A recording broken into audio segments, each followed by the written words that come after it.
The BBC has insisted it is against all forms of racism, yet rehearsals for Mrs. Brown's Boys' forthcoming Christmas and New Year specials are still ongoing. Why?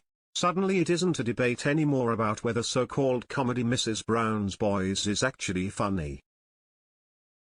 Suddenly it is about whether, in the BBC's eyes, some of their celebrities remain above the law, despite all the talk this week about an independent review of workplace culture. Suddenly it is about whether the station's so-called robust processes are actually fit for purpose. Because if an actor believes he or she can actually get away with using the term spade and implying the N-word, then perhaps broadcasting is not for them. Nor is it for an executive who believes everything can carry on regardless. The term spade itself is among the BBC's own editorial guidelines, updated in May 2022, outlining what constitutes racist language.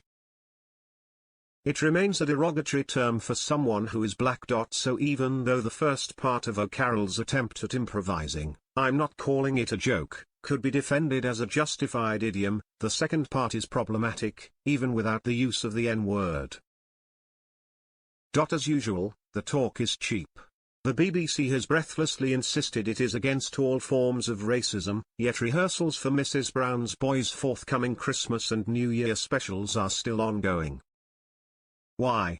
And why, when a black member of staff would rather quit than continue working on a show where such an incident can be glossed over with a stock clarification and a warning, does the BBC still not appreciate the seriousness of this situation?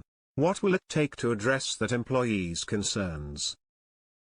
If you don't yet know what the fuss is about, it's this: during a reading of the script while in character as matriarch Agnes Brown on the show, O'Carroll is understood to have improvised, saying, "I don't call a spade, I call a spade a."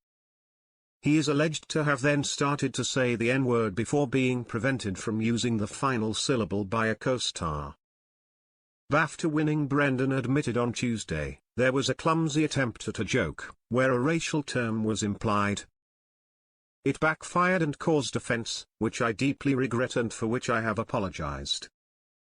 Unless he believed he was in a time machine and had traveled back to the days when racist sitcoms were standard, primetime fare on British television, O'Carroll's explanation cuts little ice.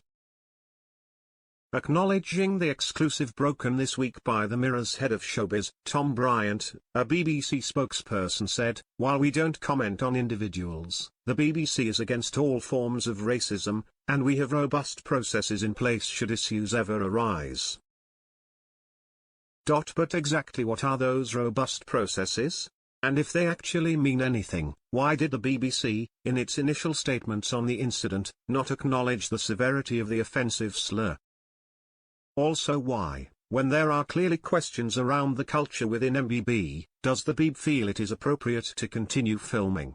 Because O'Carroll would appear to have that kind of clumsy line in his locker, given his 2022 appearance alongside black US actor Tyler Perry on The One Show.